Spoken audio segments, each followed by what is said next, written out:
Welcome to Trade Ideas. I'm Jake Merl, sitting down with Michael Guide, portfolio manager at Pension Partners and author of the Lead Lag Report. Michael, great to have you back on the show. Always a pleasure. Thank you. So we just saw the first rate cut in over a decade. Yesterday, we just had the FOMC meeting. I know you watch the Fed extremely closely. What'd you make of the meeting? Yeah, I mean, some people call it a rate cut. I think actually it was more of a rate hike. Why is that? When you look at, now look, all this has the caveats that it's just an initial reaction, but if you look at the way the markets behaved when the Fed cut by 25 basis points, treasuries on the long end, price rallied, yields dropped, significant flattening, dollar spiked, stocks broke down. You had some minimal, maybe just starting, credit spread widening. All those are symptomatic of a hike, of a reduction of liquidity, not an increase in liquidity. And if the dollar, which I maintain is kind of the key thing for any central bank, is their currency, all right? If the dollar does continue to keep appreciating, that undoes any kind of rate cuts that they're trying to do. To me, it's very bothersome, I think the arrogance that central banks have, whether it's the Fed, the ECB, or any other central bank, in terms of trying to use tools that clearly are not creating the inflation they've been hoping would be transient for as long as they've been saying it has been. And I think the issue with the Fed here is that they are going to be constantly going to be having to play catch down, as opposed to catch up, catch down to the long end with this yield curve flattening, such that they cut rates, but then the long end actually goes down at a faster pace, suggesting disinflation is going to be even more severe. So I think in some ways the cut was a mistake. So what should they have done instead? So look, this is a game of psychology, right? One of the reasons you really haven't had inflation is not because of the money supply, it's because of the velocity of money, right? The speed with which people are transacting, right? You don't get that unless you get urgency. I think in many ways, you only get urgency if you get people thinking that rates are going to keep rising. Even so, it seems counterintuitive, but you could actually get inflation if you scare the public into thinking that low cost of capital is not going to be here forever, right? And that would increase the velocity of money, increase inflation, and then perversely, cause a lot of these concerns to disappear, right, with actually hiking rates. In many ways, when it comes to markets, what's the most important thing is not policy, it's behavioral changes.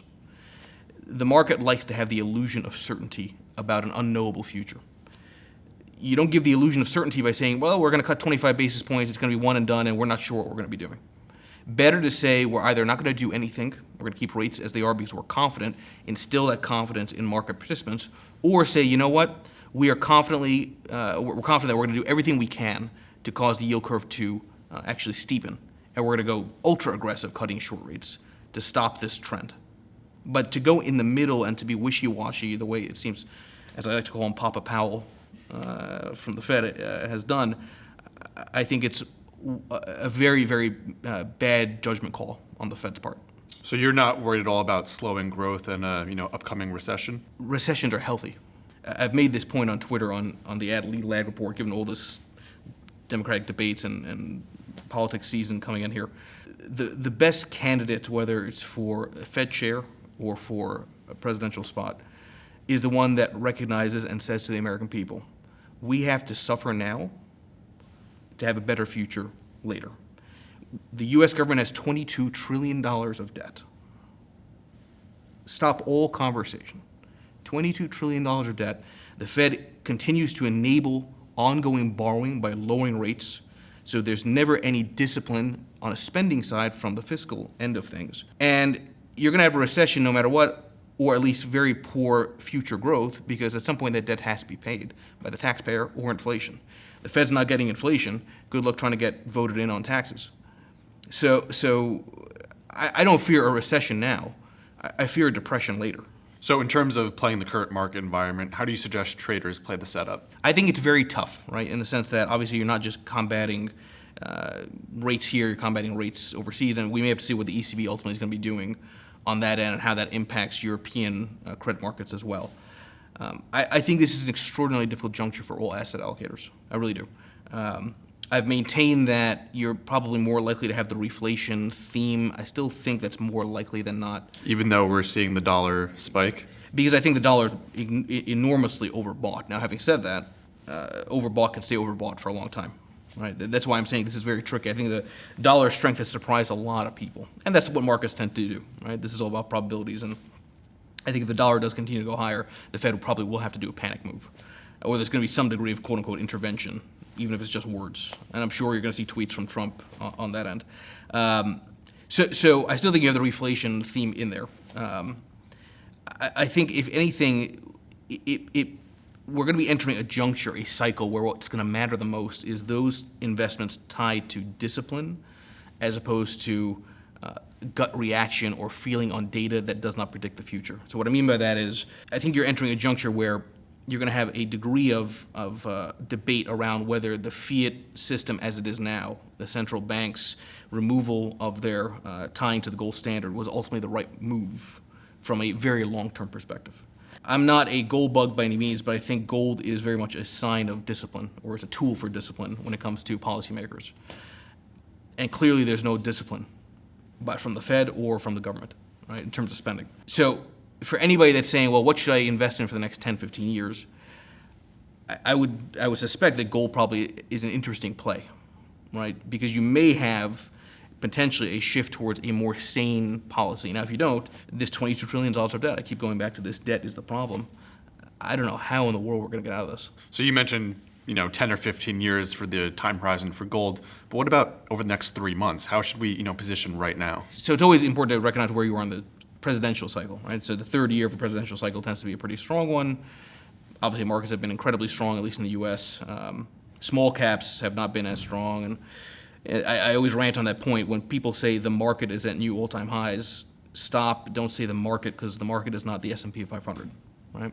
When you look at a lot of equal weight indices, when you have more breadth, you're not really doing as well as you'd think, especially when you're looking at international. So I think you still are okay towards the end of the year for risk assets. The caveat to the pre-election year cycle being the strongest in the 4-year presidential cycle is that 1987 was a pre-election year as well, and the Dow was up 30% before the crash. I don't think that's necessarily going to be the case here, but I think it's still okay to take on risk. I think reflation still makes more sense, if anything, just as an oversold bounce on reflation trades. But again, I want to caution anybody that's looking at U.S. markets.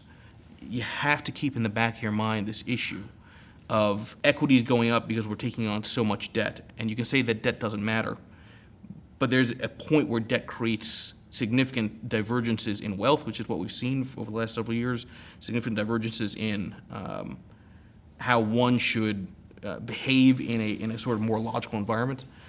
And markets are very good at surprising people. It took 2008 to take away 10 years of gains. It really was 2 weeks in 2008. Nothing is for certain when it comes to returns. And so by reflation trade, I know you've mentioned it a few times in some previous interviews. You're talking about a weaker dollar, long emerging markets. Can you explain that a little more, please? Yeah. So look, when the dollar appreciates, right, that's a deflationary force, right? When the dollar depreciates, that's an inflationary force, right? Okay. So generally, emerging markets, financials, anything that benefits from a yield curve steepening or from commodity cost push inflation will correlate to a weaker dollar. Now, given that the dollar has been so strong, the question is, do you want to keep on betting on that trend, a disinflationary trend, or are you going to bet that that's going to reverse and have some kind of a meaningful correction, which in turn should probably lift all the reflationary trades, right? Anything that would benefit off of the inflation premia rising. So again, just from a contrarian standpoint, I look at the dollar, I say to myself, it's probably way too strong than it should be. And I suspect that the powers that be will probably try and bring it down. And if that's the case, then you want to bet on the stuff that would be most correlated to that weaker dollar. Again, emerging markets, financials, commodities, all those areas which have failed to participate exactly because the dollar has been so strong. And so last time you were here, I know you recommended going long emerging markets against the S&P. You were looking for a 20% in outperformance. Would you still be recommending that trade? Yeah, I don't think anything's changed on that. I mean, just short term, again, we don't know what the reaction is going to be later on. I mean, people tend to have this knee-jerk response to central bank actions the day of, and they think that's the way it's going to be for the next few months. We don't know how markets yet are going to play out. But I think still, if you like buy low, sell high, I don't know why in hell you'd want to buy the S&P. Well, Michael, we'll see how it plays out in the months to come. Thanks so much for joining us. Appreciate it. So Michael still likes the reflation trade. He thinks the MSCI Emerging Markets ETF could outperform the S&P 500 by 20% over the next few months. That was Michael Guyot of Pension Partners, and for Real Vision, I'm Jake Merl.